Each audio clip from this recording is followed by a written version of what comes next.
Hi, welcome to Crime Clueless. We're your hosts. I'm Jenna. And I'm Lara. I'm Krista. And I'm Kayla. Today, I have a case for you about winning the lottery. Ooh, that's exciting. My dream. I know, right? Maybe not after this. Maybe not. No, your life lesson in this is if you win the lottery, Don't tell anybody. never tell Yes. anybody. I have That's what heard I that. love. Like, if I Yeah. win the lottery, you're not going to know, but there will be signs. There will be changes. Well, Liz's going to be Yeah. walking around with her prosthetic leg. Yeah, there you go. Oh, small. And, small like size. a Prada or Coach or something. Yeah. Yes. Her new harness. Got her Yes. Gucci harness. I like it. So we'll keep a lookout for those. Mhm. Subtle We sign. won't even ask. You won't need to. No. Oh, I really do hope that you win the lottery. Thank you. I hope so too. I always hope Me, that. Lola, and my future pet ostrich. That took a wild turn. I could have guessed that. Well, Yeah. So when Kayla buys a farm, Yes. well, Then we'll know. we Yep. know what I happened. have my own ostrich farm. Oh, I love it. Well, should we jump right in? Let's do it. I can't wait. Hey, they say that winning the lottery changes everything.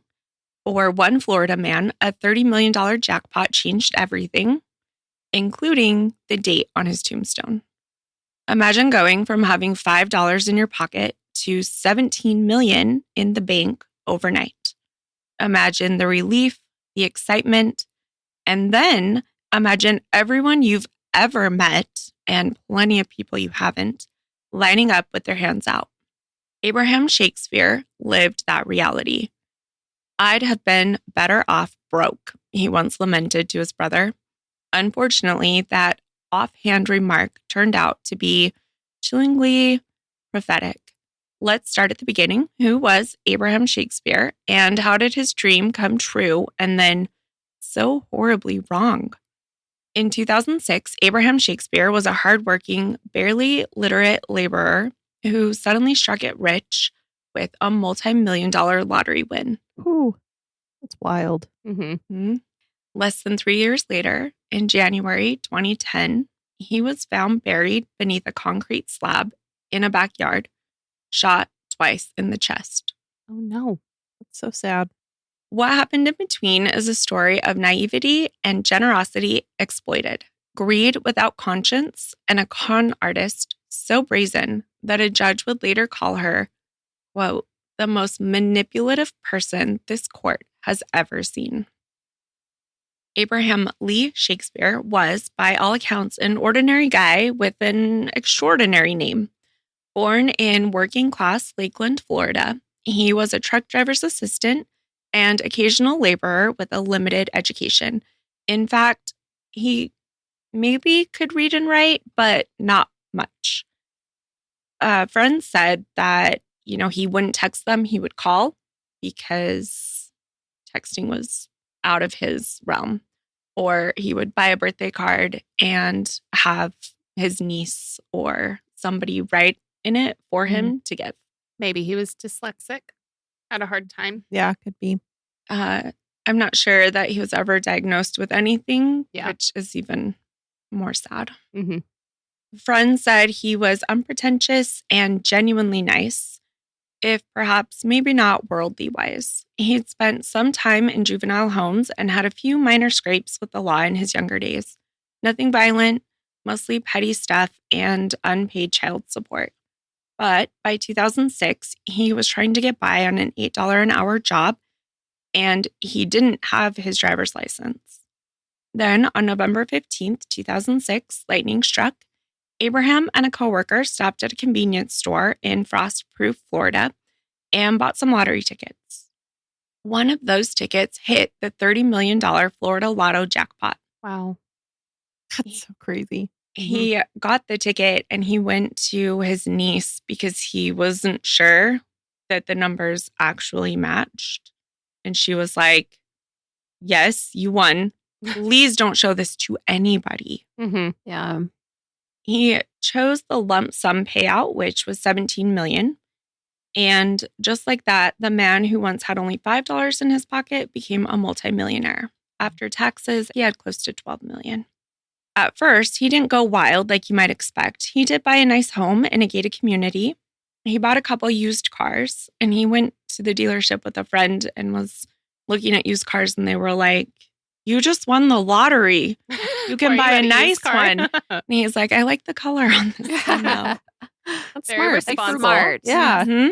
He bought a pickup truck and a BMW, and he bought a Rolex, but from a pawn shop. Oh. Not exactly rock star spending, but Abraham had a generous heart and a big weakness. When people asked him for help, he just couldn't say no.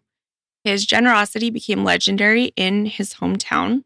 It was said on the news later that it wasn't Abraham that won the lottery, it was the town of Lakeland.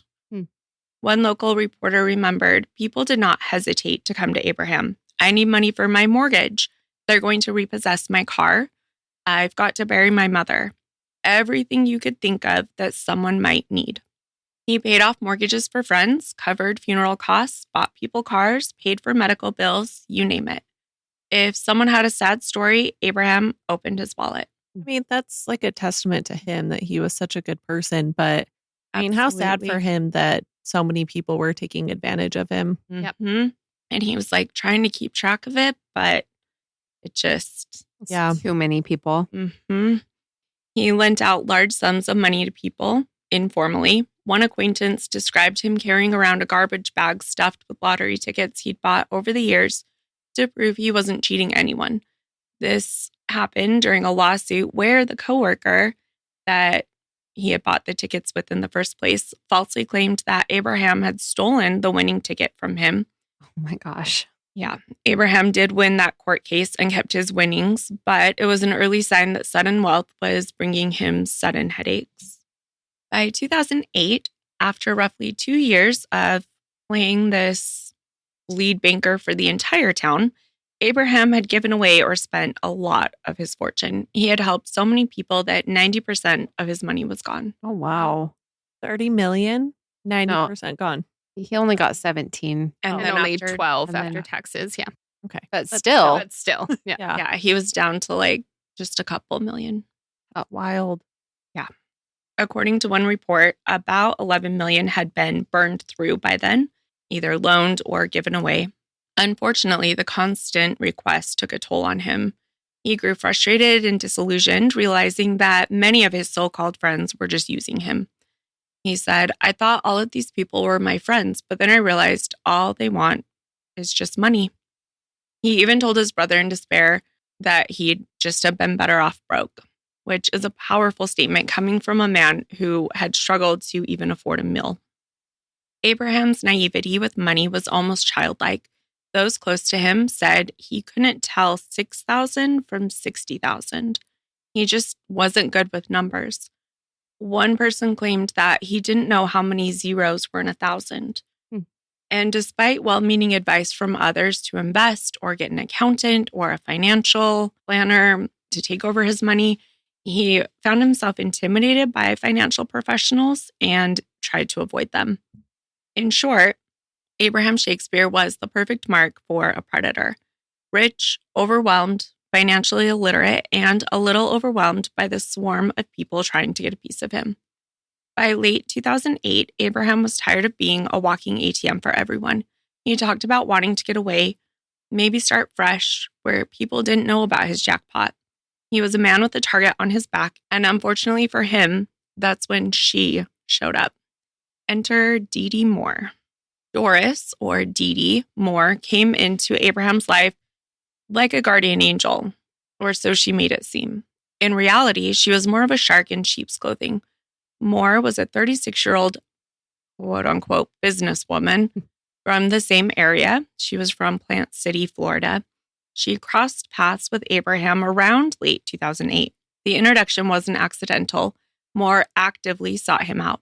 She contacted Abraham through his realtor, claiming she was interested in writing a book about his rags to riches life story. She portrayed herself as a successful entrepreneur. She owned a staffing agency and presented as a savvy, polished professional. And she seemed genuinely interested in helping Abraham manage the challenges of sudden wealth. She told him she wanted to document how people had tried to take advantage of him and help protect him from those who would do him wrong. It sounded too good to be true, and of course it was. Ironically, one of the ways people take advantage of lottery winners is by pretending to write a book about how people take advantage of lottery winners. Really? Mm-hmm. That's like a common thing? Yep. Wild. I know. And, Abraham had not heard of that either, so he went with it. Here is someone who wasn't asking for a handout. Instead, she was offering to help and even gave him, a little bit of flattery, a book about him. Imagine that. Moore quickly became a trusted confidant. By early 2009, just a few months after meeting him, she had effectively taken control of what remained of Abraham's money. Moore convinced Abraham to set up a business partnership, something called Abraham Shakespeare LLC. And really, this was just so she could handle his assets. In reality, it gave her access to all of his funds. A banker later testified that Abraham and Moore together deposited a $1.1 million check into a new joint account. And Moore arranged it so that she alone had sole authority to write checks for that account. This was essentially the beginning of the end of Abraham's financial independence. Moore had her claws in that money. And what did she do with that access? Well, she did not protect it, that's for sure. Prosecutors would later show that Moore withdrew over $1 million of Abraham's funds and promptly went on a spending spree. Oh. She bought herself luxury cars, both a Hummer and a Chevy Corvette. She treated herself to a lavish vacation. She also paid off all of her own personal debts using his money. Oh, gosh. It was as if she thought the Bank of Abraham was hers to drain. Moore later tried to claim all these purchases were gifts for Abraham or legitimate expenses, but the pattern was clear.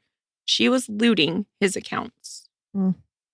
That's really sad. That is really sad. What's more, Dee Dee integrated herself into every aspect of Abraham's life. She took on the role of his financial advisor, though she had no credentials, and she began interacting with people who owed Abraham money. Abraham actually went around introducing Dee Dee to folks who had borrowed from him, telling them that she was now handling his finances. Imagine that level of trust. He basically handed the keys to his kingdom over to her. To those around, Moore came off as a fixer or an assistant, helping Abraham get his affairs in order. No one suspected that she was actually helping herself to everything that was left. And it's worth noting, who was Dee Dee Moore really? We know what she told Abraham, but here's an underreported facet for you true crime veterans. Dee Dee Moore had a track record of outrageous deception even before Abraham's case. This woman was no stranger to fraud. Back in 2001, she pulled a scam so wild, it sounds like a made-for-TV drama. Here's the short version. Moore had bought a fancy Lincoln Navigator SUV. She had fallen behind on the payments and was desperate to avoid repossession. So she faked her own kidnapping and rape to get out of debt. Yes, you heard that right. She literally staged a crime against herself. She filed a false police report claiming 2 men carjacked her at gunpoint, tied her up with tape, took advantage of her, raped her, and left her in a ditch. She even went so far as to tie herself up and toss herself out of a moving vehicle to make it look real. Oh, gosh. That's just like a whole other level of Crazy. crazy. Yeah. And this was like 8 years before she met him. So there's a lot of crazy in between. I'm sure. And she would have only been in her early 20s when she did this. Moore underwent a full hospital exam as part of the charade. All of it was lies. She had actually arranged for some acquaintances to hide the SUV in a garage as part of an insurance scam, then concocted the whole kidnapping story to blame an ex-employee she didn't like. Oh, my gosh. Wow. Okay. Mm-hmm. That's sane. No, it's not. Eventually, the truth came out, as it usually does, and Dee Dee pleaded no contest to fraud, and she was given probation. A detective noted that when confronted about her missing payments, Moore told the loan officer, "You're not taking my car. I'll do anything I have to keep it." That quote right there pretty much sums up Dee Dee Moore. She would do anything, lie, cheat, hurt herself or others to get what she wanted. Why is this relevant? Well, it shows that by the time Moore met Abraham, she was already a seasoned liar and schemer. She knew how to play the victim and how to construct elaborate stories to cover her tracks. And she wasn't afraid to involve innocent people in her lies or even frame someone else to save her own skin. This was not a trustworthy person, but Abraham, with his trusting nature, had no idea about Moore's past. To him, Dee Dee was a godsend, a friend who'd help him with his money troubles and shield him from the predatory people around him. By early 2009, Moore had effectively moved herself into Abraham's life and his finances, and later she would even literally move into his house. But that's getting ahead of this story. First, something terrible happened to Abraham Shakespeare, and Dee Dee Moore was at the center of it. Sometime in April 2009, Abraham Shakespeare disappeared off the face of the earth. The last time anyone can confirm seeing him alive was around April 6th or 7th of that year. He was only 42 years old and had, at that point, maybe only $14,000 left in his bank account. Moore had drained the rest. Wow. We now know, thanks to later testimony, that on April 6, 2009, Abraham was shot to death with a .38 caliber pistol twice in the chest. But at the time, in spring 2009, no one reported him missing. It's a sad detail that shows how much control Dee Dee had gained. Abraham's own family didn't realize anything was wrong for months, partly because Moore was actively deceiving them into thinking he was still alive and just laying low. Oh, that's terrible. That's so sad. Family wouldn't even know. Yeah, it's crazy. The cover-up began immediately. It was one of the most cynical and bizarre cover-ups you'll ever hear of. Dee Dee Moore pulled out every trick in the book and then wrote some new chapters to make it look like Abraham was still around, avoiding folks of his own volition. Let's go through some of the highlights of her web of lies. She sent false text messages. She used his cell phone to send texts to his friends and family pretending to be him. These texts would say things like he was sick of everyone asking for money or that he was taking a break. Imagine a 40-something man who'd rarely texted suddenly sending text updates. The people close to him found it a bit odd.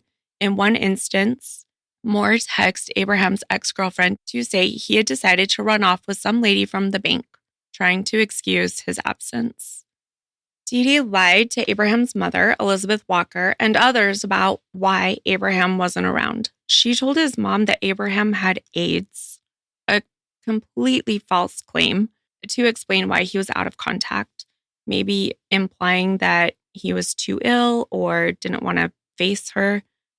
To the ex-girlfriend, who was also the mother of one of Abraham's children, she said Abraham ran off with a woman and even added that maybe he was hiding to avoid paying child support. Whatever story might stick, there was no consistency, just a flurry of lies to different people.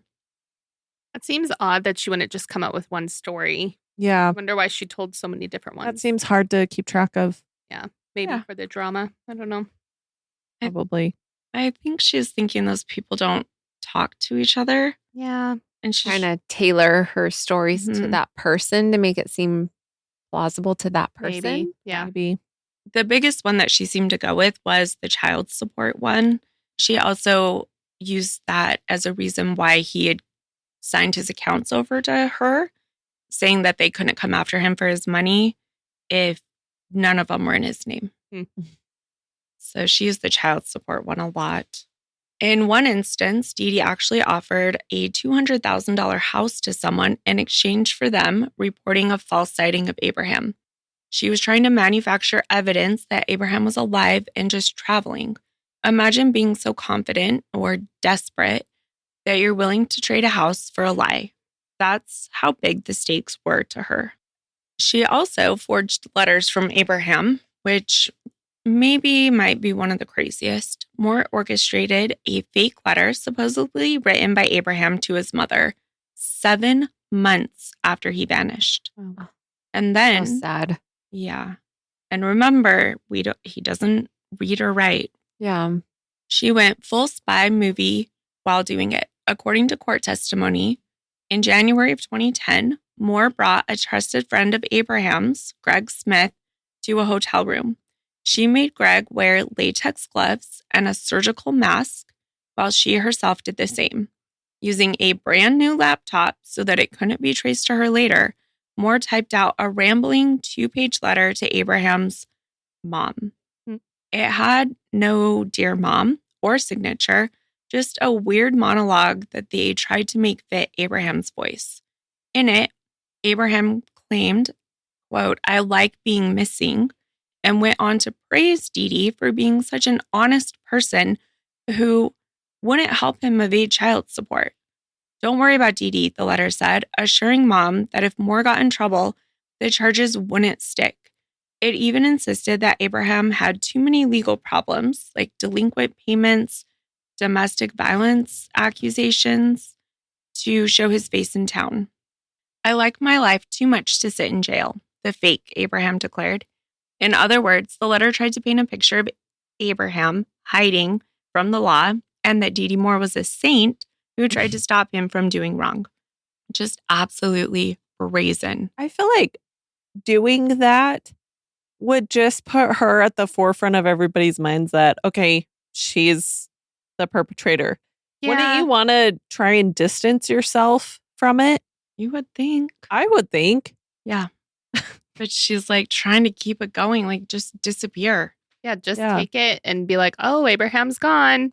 Weird. I'm going to leave too, I guess. I don't know. Out of money anyways. Yeah. Wow, but I love Dee Dee so much. She's the best. Thank her for all my help. Mm-hmm. What? No. Red flag, honestly. Yes. Yes. Greg Smith, which was the friend that was writing the letter for Dee Dee, later testified about the whole charade, revealing that he was secretly recording audio for the police even as Dee Dee pecked away at the keyboard. On that tape, you can even hear Greg warning Dee Dee that she's overdoing it. He says, "You're going too far. You mention yourself more than once. You've got too much mention of you." Good for that friend. Mm-hmm. He must have had some suspicions, and yeah, I'm glad he was watching out for his friend. Yeah. Trying. Mm-hmm. We'll talk more about him in a bit. Incredibly, Moore shushed him and kept typing. It's almost darkly comical. She was literally writing a love letter to herself from the grave. So, narcissist much? Yes. Oh, big time. Mm-hmm. That letter was later read aloud in court, and it's as cringe-inducing as it sounds. Perhaps the cruelest of all the deceptions, Moore arranged for that same friend, Greg Smith, to call Abraham's mother on the phone, pretending to be him. Moore knew that Greg owed Abraham about $60,000 from a loan. She used that as leverage. She promised that Greg could be forgiven of his debt and that she'd even pay him if he'd help her out with some things. One of those tasks was to call Elizabeth Walker, which was Abraham's mom, around Christmas 2009 and pose as her son. That's so sad. Yes. Greg later admitted that he didn't feel right about it, but thought maybe it would comfort the worried mother, so he made the call. He tried to disguise his voice and told Mrs. Walker that he, as Abraham, was okay, just not feeling well. Elizabeth was delighted at first. Imagine a mother's relief hearing from her missing son. I mean, it's been 8 months now. Ugh. But she quickly grew suspicious. She told investigators, she called them right away after this call, that the caller didn't sound like himself. It just wasn't Abraham's voice. That set off alarm bells for her.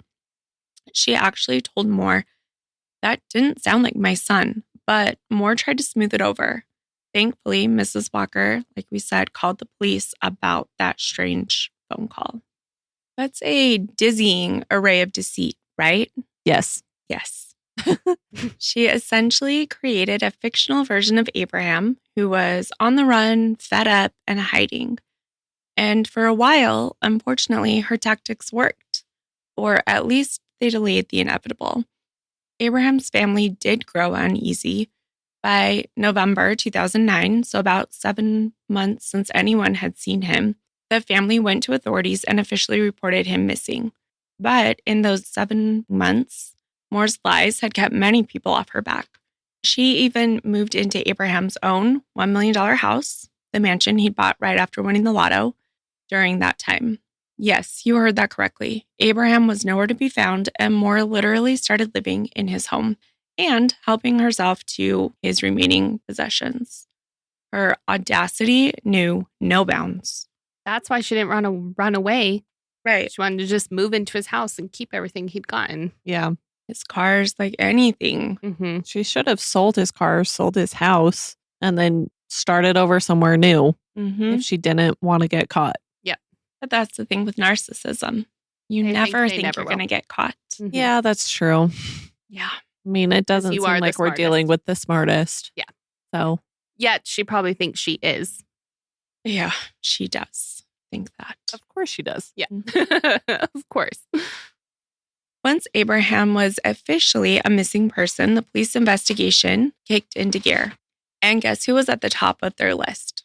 Dee Dee Moore. Detectives in Polk County and Hillsborough County jurisdictions got a little tangled since Abraham lived in one county and Moore lived in another. They immediately noticed that Moore had intertwined herself with the missing man's finances. She was the last known person to be handling his affairs. All signs pointed to her knowing more than she was saying. At first, Moore tried to play it cool with investigators.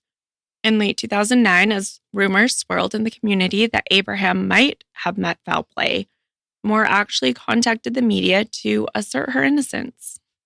In a 3-hour media interview, she empathetically said he's not dead. She was adamant that Abraham was fine and that people were unfairly speculating. It was a classic move. Get out ahead of the story. Portray yourself as the caring friend defending the missing man's honor. When detectives first interviewed Moore, she was cooperative on the surface. She told them Abraham simply had enough of people and their requests and everything going on and just took off. Possibly, to get away from the constant money hassles. She even handed over a home video dated April 9th, 2009, which showed Abraham looking a little tired, talking about how he might leave Lakeland because he was tired of the begging. It's likely Moore staged that video while Abraham was still alive to have evidence of his mindset. To the cops, Moore offered to help them get in touch with Abraham. "Oh, I can reach out to him," she claimed. "I'll tell him to call you." Then she pretended to attempt contact only to later say she couldn't get through. Needless to say, no return call from Abraham ever came. The investigators, though, were already digging deeper. They pulled Abraham's phone records and noticed something striking. Up until April 7th, 2009, Abraham's phone had the usual flurry of incoming calls from all sorts of people, usually people needing money. But after April 9th, 2009, the only person Abraham's phone ever communicated with was Dee Dee. Dee Dee. Shocking. Mhm. Every call or text was either to or from Moore, which obviously, giant red flag. Confronted with this, Dee Dee eventually admitted that she had Abraham's cell phone, after lying initially that she didn't have it. When pressed why she had his phone, Moore spun another lie. She claimed he didn't want to be found, so he gave her the phone and she tossed it out of a car window. Right. Except the detectives later remarked, "We realize that Dee Dee is definitely a manipulator and a liar at this point." Despite the suspicions, police lacked any hard evidence of a crime. They didn't have Abraham's body. They didn't have eyewitnesses to violence. What they did have was a growing mountain of circumstantial evidence pointing to Moore. To crack the case, they decided to use Moore's own deceptive tactics against her by turning her friend, or more so Abraham's friend, Greg Smith, into an undercover informant. This was going to be a high-stakes game of cat and mouse, and Moore, confident in her con, walked right into it. Here's how it went down.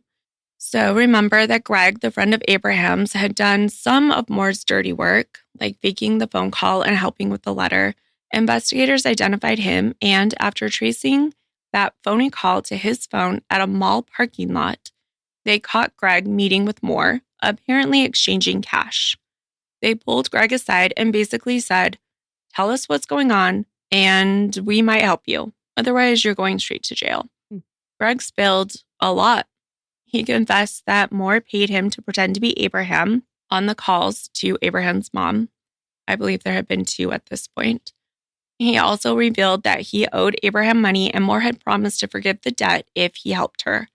Greg was in a bind. He realized now that Abraham was likely dead and that Moore was involved. Oh, he didn't know that he was dead already. No. Oh. He believed Dee Dee, that he had just wanted to get away. And he thought that he was like comforting Abraham's mom or trying to make her feel better. That's a little bit better on Greg's side Mm-hmm. if he didn't know. Yeah. So he's now realizing, Abraham is likely gone and that he is now unknowingly helping her cover it up. He agreed to work with law enforcement as a confidential informant. Investigators and Greg crafted a scenario to trick Moore into revealing what happened. Greg told Moore that he had a cousin who was facing a long prison sentence, which was completely false. Not even the cousin was real. Like 30 years on drug charges, and that his cousin would be willing to confess to Abraham's murder for the right price. Oh, wow. In other words, they offered Moore a hitman fall guy, someone to take the blame so long as Moore paid, and gave him details to make the confession believable. It was exactly the kind of out someone in her position might jump at, and jump she did. They actually showed video of Greg. He had taken this, a Red Bull can, I think. It was some energy drink. And he had taken the bottom off, put in a recording device, put it back on, and then he was tapping his cigarette on it so that she wouldn't want to drink it. Right. And also it looked like it was just sitting there and it didn't look suspicious. Yeah. That's smart. And he That is came up with it all on his own, and the investigators were pretty impressed. They're like, we might use that. That is Yeah. smart. And it I worked. mean, I wouldn't think of that. No. Mm-mm. And there's nothing on you. And he knew that they would sit in the car to talk. Yeah. So the undercover cousin, now they have an undercover police officer going by the name Mike Smith, who is supposed to be the fake cousin of Greg. This officer met with Moore posing as the man willing to take the rap for Abraham's murder. In a secretly recorded meeting, the fake cousin told Dee Dee he would need $50,000 for doing this. And crucially, he needed to know how Abraham was killed so that if authorities ever found the body, his confession would match the evidence. Here, we see Dee Dee's greed and ego at work. Rather than backing off, she agreed to the deal. She thanked the undercover cop for helping her out and proceeded to divulge details of the crime. Wow. You can just imagine the detectives quietly fist pumping as they listen to this conversation. Yes. The very next day, Dee Dee met with her pal Greg Smith, who was, of course, recording everything to finalize the arrangement. In this meeting, Moore handed Greg a .38 caliber revolver, the gun she said was used to kill Abraham, and a map with the exact location of his body marked with an X. Yes. She literally gave him a treasure map to Let him write to it. Yeah. Mhm. She also provided details like the fact that Abraham was under some concrete and what date it happened to relate to the cousin. Unbeknownst to Moore, she had just given the police all the evidence they needed on a silver platter. So helpful. Yeah, that was really nice Yeah. of her. Yeah. Wasn't it? Even drew a map. That's sweet. Making it easy. It's mind-boggling. Just, wow. So with this information, on January 25th and 26th, 2010, authorities went to the property indicated on Moore's map. Her property. Yep. In rural Plant City, which I'm sorry. No, you're good. Did she not think that him confessing to the crime, having no prior relationship with her, did she not think that the cops might think it's a little weird that, oh, he just happens to be here? On her own property. What? Especially you said she didn't know this cousin. He didn't know her. Did she not understand that it would look wild that he's buried in her backyard? I've tried to come up with that in my head as well. Mhm. The only thing I can think of is that she was planning to lie that Abraham and Mike Smith had done deals and she'd been in Abraham's life for like 6-7 months. So maybe they all knew each other. Maybe he was going to try to pin it on her. And she was living at his house, you know? Yeah, maybe. But yes, That's that just is so crazy. mind blowing. This property is about a half hour outside of Lakeland, and investigators went to dig. It took a couple days. The area was extensive, but on January 28th, 2010, they found what they were looking for. They found Abraham's body wrapped in plastic, buried 9 feet deep under wow. a concrete slab. How long Wow. had he been missing at this point? Since the previous April. Okay. So 9 months, almost 10. Mm-hmm. He also had been shot twice in the chest, just as Dee Dee had described, and forensics later recovered 238 bullets from his remains. The missing person case was now unmistakably a murder case. Dee Dee was arrested on February 2nd, 2010, initially on charges related to accessory after the fact, and then first-degree murder. When interrogated, she immediately launched into yet another story. This time, she claimed, ready, a group of drug dealers killed Abraham, shadowy underworld figures, 2 of them who she named as Ronald and Fearless. I believe her already. Mm-hmm. Yep. I was half expecting you to say Ronald and McDonald. That's what I thought too. I was waiting for you to say What's McDonald. in the room? Oh, man. We had the same thought. You're Kara. I like, Good job. that. Oh, Ronald team. Carpet. I don't know. yeah, whatever I'm looking at. She has some good mental gymnastics going on Yes. to come up with these things and think people will believe her. Oh, yes. She says she was just covering up for them out of fear. Okay. 5 imaginary drug dealers, if you can believe it. And she survived somehow? She did. She helped them. She was crafty. Yes. Mhm. Detectives, of course, did not buy this for 1 second. It was clearly another desperate lie from a woman whose lies were finally running out.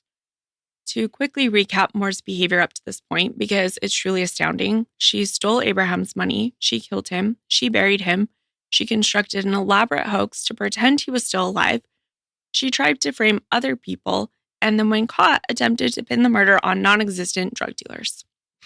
It's almost too much to believe, yet it all really happened, and we have the court records to prove it. What a genius mastermind. Yep. Oh, Dee Dee. Thank you, Florida. With Abraham's body recovered and a trove of recorded evidence, the stage was set for justice. But if you think Dee Dee Moore had any intention of rolling over and confessing, think again. She was about to take her theatrics to a new venue, the courtroom. The trial of Dee Dee Moore began in late November 2012 in Tampa, Florida. It was presided over by Judge Emmett Battles. It quickly became the kind of spectacle that true crime aficionados discussed for years. Moore's behavior. Enter us. Enter us 13 years later. Yes. Moore's behavior was, well, on brand, meaning unpredictable, dramatic, and often counterproductive for her defense. From the get-go, prosecutors laid out the damning case. In his opening statement, Assistant State Attorney Jay Pruner painted Moore as a predatory fortune hunter who targeted Abraham for his money. He outlined how she swindled Abraham out of over $1.3 million, then shot him on April 6, 2009, and buried him under the concrete with an accomplice's help. The motive was clear: greed. Abraham's pockets were emptying, and Moore had wrung about as much as she could get out of him. So she eliminated her golden goose and kept whatever assets remained. The prosecution had all that evidence from the sting: audio recordings of Moore implicating herself, the map she drew, the gun she handed over, the fake letter and phone calls. They also had forensic evidence, the bullets, Walmart surveillance video showing Moore buying gloves, duct tape, plastic sheeting, and tools shortly after Abraham vanished. They had witnesses, including Greg Smith and others, whom Dee Dee had roped into her schemes, testifying about her cover-up attempts. Oh, Dee Dee. The defense had a tough hill to climb, to put it mildly. Moore's attorney, Byron Hillman, tried a couple of strategies. One was the old someone else did it theory. The defense floated that Abraham had fallen in with some bad guys, drug dealers, of course. Fearless. Yep. And Ronald, who must have killed him over a drug deal gone wrong, which, of course, is the same story that Moore babbled after her arrest. The other argument they offered was almost counterintuitive. He suggested that Moore had already stolen all of Abraham's money by early 2009, so she had no reason to kill him. And in fact, what was the point of murder if she'd gotten what she wanted?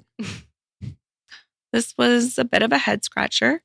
The prosecution answered it succinctly by pointing out that Abraham did still have some assets left, like the house. That she was actively living in. Mm-hmm. Yes. And removing him ensured zero resistance to her selling off everything. As one commentator quipped about the defense's dilemma, because Dee Dee already had stolen all of Shakespeare's assets, what was the point of killing him? Well, you have to nod to Heilman for at least trying. It wasn't much, but he didn't have much to work with. Notably, the defense also stressed that there was no direct eyewitness and no confession from Moore, trying to label the case as circumstantial. I'm sorry, when they say no confession, are they just forgetting the recording of her telling the undercover cop how she murdered him? Right. Like, what? Just because she wasn't read her Miranda rights doesn't mean it's not some sort of confession. Mm-hmm. Yeah. But I'm sure that's what he's trying to say. Yeah. Not admissible in court or something. The circumstances, including the defendant handing over the murder weapon and map, are pretty compelling as far as circumstantial evidence goes. Mm-hmm. Yeah. Kind of. More, I mean, you wouldn't get that from the drug dealer, so. No. Well, Not like unless they described it to her and then she told Well, they probably someone came back to the house and said, hey, by the This is way, what we here's what we did. Exactly. Yeah. And here's the gun we used. I mean, Please they're keep track thoughtful of like this for that. us. Yeah. They just want to make sure that she knows in case it Yeah. comes up again. Exactly. right. Yeah. Oh She doesn't need to worry. Oh, we put him on your property, Truly so never don't say does. anything. Oh, by the way, don't worry about him. Mhm. We took care of it. Here's what we did. Here's a map to where he is. See you around. Yes. Yeah. Thanks Wild. for your help. Yes. Dee Dee herself did not testify in her own defense, which is probably for the best given her tendencies. However, she was far from silent in the courtroom. Throughout the 2-week trial, Moore turned on the waterworks multiple times, often sobbing loudly at the defense table when testimony went against her. At other times, she would burst out with comments and spectacles that really tested the judge's patience. Judge Battles had to reprimand her on several occasions for her outbursts. In one bizarre incident, Moore, who had taken the stand without the jury present, possibly arguing some point to the judge, claimed that her tongue had gone into anaphylactic shock due to medication, which is why she was stumbling over her words. And perjuring herself. Mhm. It also causes temporary memory loss where I just say random things. Yes. Totally. She told the judge that her tongue had an allergic reaction mid-testimony. Yeah. Okay. The theatrics did not win her any favors. If anything, they underscored the prosecution's portrait of her as calculating and insincere, capable of turning on tears or excuses at will. It wasn't just Moore's courtroom behavior that was odd.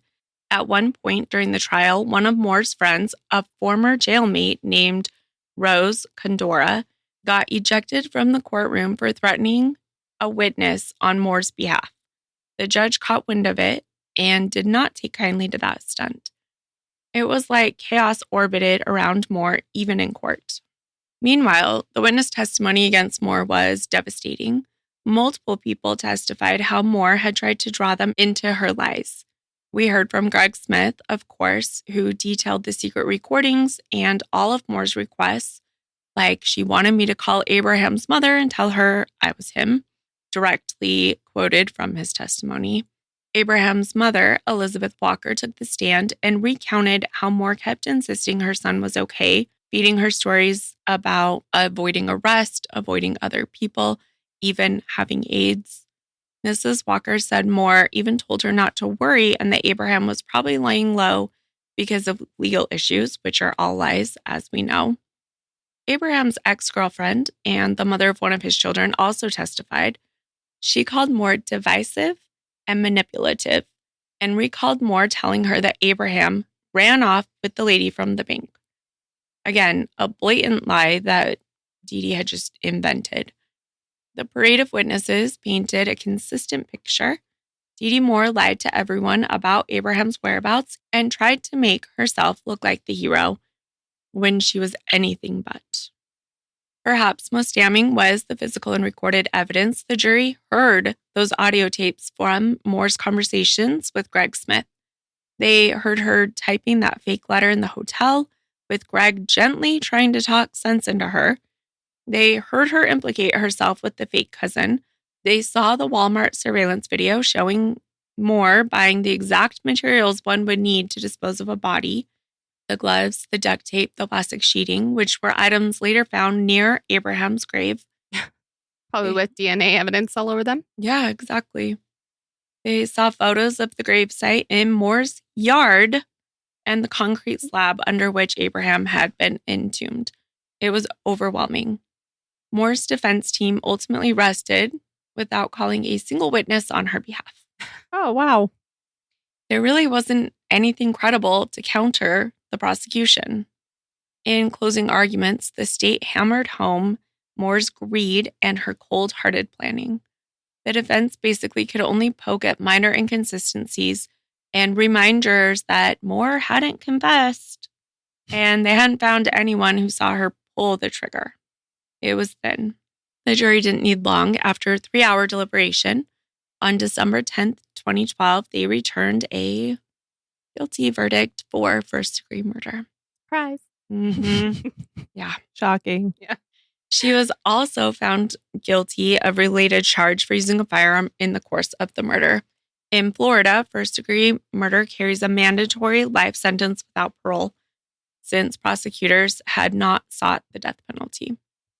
During the sentencing hearing, Moore, for once, was quiet, apparently in shock. Witnesses said she showed no emotion as the verdict was read, possibly stunned that her charade had failed. Yeah, she probably thought that they'd never catch on to her, and she was too smart. So smart. All the smarts. Yeah. Yep. I No, planned this perfectly. she's so narcissistic. She thinks she's smarter than everyone and will never be caught. It's pretty crazy. She showed no emotion as the verdict was read. Like I said, stunned. The judge did not mince words when addressing her. In a scathing reprimand from the bench, he described Dee Dee as cold, calculating, and cruel. He said Abraham Shakespeare was your prey and victim, and that money was the root of the evil you brought to Abraham. He went on to call Moore probably the most manipulative person this court has ever seen.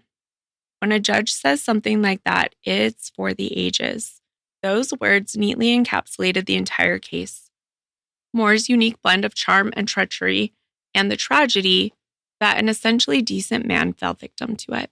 Moore was then formally sentenced to life in prison without the possibility of parole, plus some additional years for the firearm charge. Not that it matters given the life term.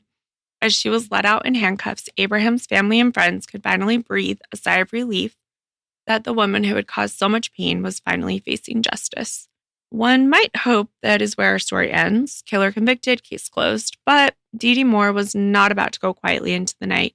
What followed in the years after her conviction was a series of interviews, appeals, blame shifting that showed that Moore hadn't learned a thing, nor had she found a shred of remorse for what she had done. So even though she's been found guilty, sent to prison, she never accepted responsibility for Abraham's murder, not even a little bit. She actually doubled down on her innocence claims and concocted new stories to cast herself as the victim. It's Of course she did. Of What course else would she do? did. Right. She's probably like in her brain convinced herself crazy. Yeah. Probably believes some of these lies now at this point. After repeating them and practicing and whatever. Yeah, exactly. Moore remains to this day as manipulative and defiant as ever. In 2013, less than a year after her conviction, Moore gave an exclusive interview from behind bars to ABC News 2020. If anyone out there thought there would be an apology, think again. She was angry and combative, insisting that she was wrongfully convicted. I would never harm another human being, she said. I would never hurt anybody. I like Mickey Mouse and Donald Duck and Disney. So Yes. obviously can't kill somebody. Yes. That makes me innocent. Yep. You heard that. Ugh. She cited her love of Disney characters as evidence that she couldn't possibly be a murderer. She also lashed out at the public and the jurors, saying, I think people are complete idiots that think I had anything to do with it. I think they have no brain cells. Oh, boy. It gives you quite the view into her mindset. Everyone else is wrong or stupid, and she's the lone truth teller being persecuted. She tried to rationalize by blaming her legal team, because of course she did. She claimed her attorneys didn't present the witnesses or evidence she wanted, and they had botched her defense. Her lawyer responded saying that it was Moore's decision not to testify, and essentially said she was uncoachable anyways. And very likely to perjure herself. Yeah. In Moore's narrative, nothing is ever her fault. Not then, not now. She's also changed her story multiple times over the years. Well, if one doesn't work, you have to try a whole different story and see if people believe that. Yeah, you just keep throwing them out there. Which Yep, doesn't till make it something seem fake at all. Yeah, Mm. exactly. She obviously started accusing Greg Smith, the informant who helped catch her. In 2019, she wrote a letter to a judge claiming that Greg had a motive because supposedly Abraham was having an affair with Greg's wife. Zero evidence of any of this, by the way. It appears to be pure fabrication. Moore wrote in the letter, I'm truly sorry to the prosecutor, to Abraham's mom, and others that I have hurt for not being truthful. I regret my actions. Except for Only for not the being truthful. murder. Yeah. Because it almost sounds like an apology until you realize she's only apologizing for not being truthful 7 years earlier. Perjury, basically. In fact, in the next breath, she went on to maintain her innocence of the murder itself. So the letter is part pseudo-apology, part renewed denial, blame shifting. As one legal analyst dryly noted, the source of these claims is now an admitted liar who's serving life in prison. So taking her new story with a grain of salt is advisable. The judge didn't buy Moore's attempt, admitting she lied under oath, if not about the murder, about other things, did not help her cause. All of her appeals have gone nowhere. Florida's appellate courts upheld her conviction in 2015 and 2019. She's still persisting. In 2023, when she was in her 50s, she managed to get a hearing by claiming her defense was deficient. She argued her trial lawyer failed to present key evidence that might have pointed to other suspects. What were those supposed key pieces? She mentioned some touch DNA on the victim's clothing that wasn't tested, which wasn't a thing in 2012, and even floated that Abraham's ex-girlfriend had information supporting a different theory. It just reeks of desperation. During the 2023 hearing, Moore was, as her former attorney described, a management challenge, rambling and needing to be redirected frequently. She was prone to non sequiturs, the lawyer said, of Moore's tendency to go off on tangents. The judge patiently listened, but ultimately denied her request for a new trial. Moore's stories about corrupt investigators bribed by drug dealers, always the drug dealers, or shadowy networks framing her were just not backed by any credible evidence.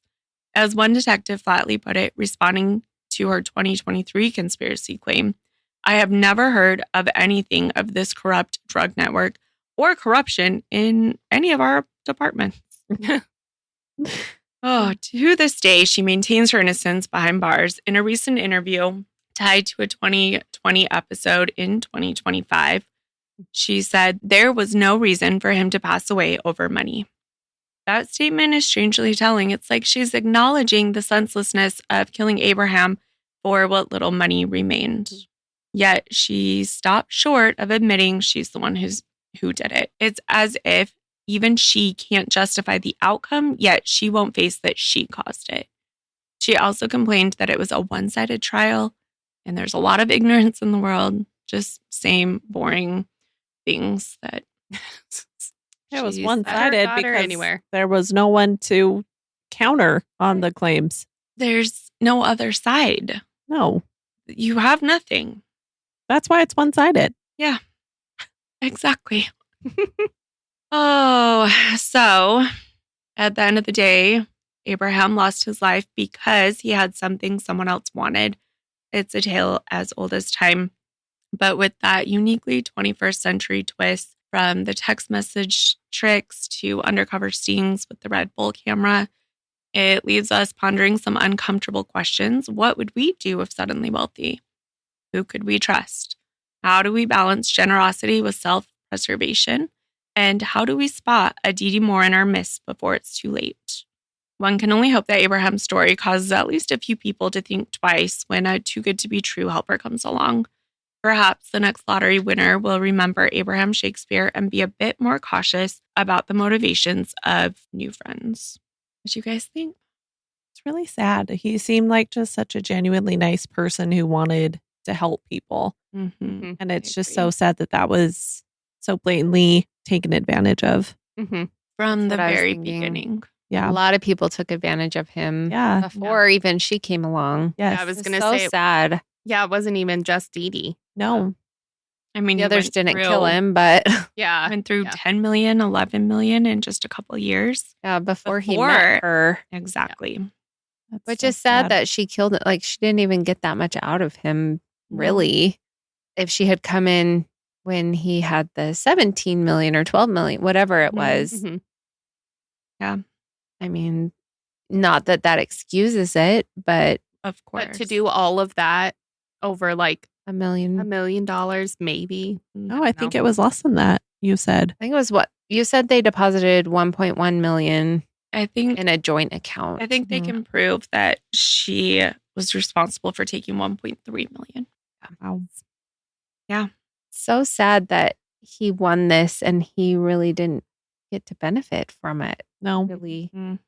he bought some cars and a house and things like that, but And he probably got satisfaction out of helping people yeah, until he realized that maybe, They weren't actually his friends. They just were there for the money. or maybe lying about what they needed the money for, you know, I don't know. and he should have been able to live a long Mm-hmm. life. Yeah. Feeling comfortable Yes. financially and being able to do things that he didn't get to do before because he was Mhm. scraping by. Mhm. Exactly. And instead, kind of, well, it did. It ruined his life. Yeah. In the end, It's so sad. it's really sad. It's a really interesting case and good reminder to watch out for those too good to be true people. Mhm. Yeah. Yes, absolutely. Maybe don't tell anybody when you win the lottery, unfortunately. Yeah. Yeah. Just go buy your ostrich farm. Yep. And Live happily for the rest of your life. Put it in a That'd be trust great. account that's not. yes. Yes. Get a financial advisor that is reputable. It's fine. I'll let my ostriches just do what they want. It's going to be great. People can come pet them. That's how I'll make my money back. Nice. I got a plan, guys. Perfect. Sounds like you don't even need the lottery then to buy that. No. Just kidding. I do. All right. Well, thank you so much for joining us for this episode. It is one where we just have to remember to stay safe, stay smart about who you trust, and we remember Abraham Shakespeare. If you have other episodes you would like us to cover, or if you have feedback on this episode, you can contact us either on social media. We're on Facebook, Instagram, YouTube, etc. Just search for @CrimeClueless, or feel free to send us an email if you have any true crime stories of your own. Have you won the lottery? Don't tell us. Anonymous. Yeah. But if you have any true crime stories of your own, we'd love to hear them. You can email us crimeclueless@gmail.com. If you want to see resources we use in this episode, you can head over to our blog. You can find it linked on our website, crimeclueless.com, and it's under the contributors section. If you liked this episode, please take a minute to rate, review, or share our podcast. Your support helps us reach more listeners, and it means the world. You can find Crime Clueless on Apple, Spotify, Amazon, YouTube, iHeart, and all major streaming platforms. And remember, refuse to be clueless, careless, or caught off guard. Not today, murderers. Bye. Bye. Bye, everybody.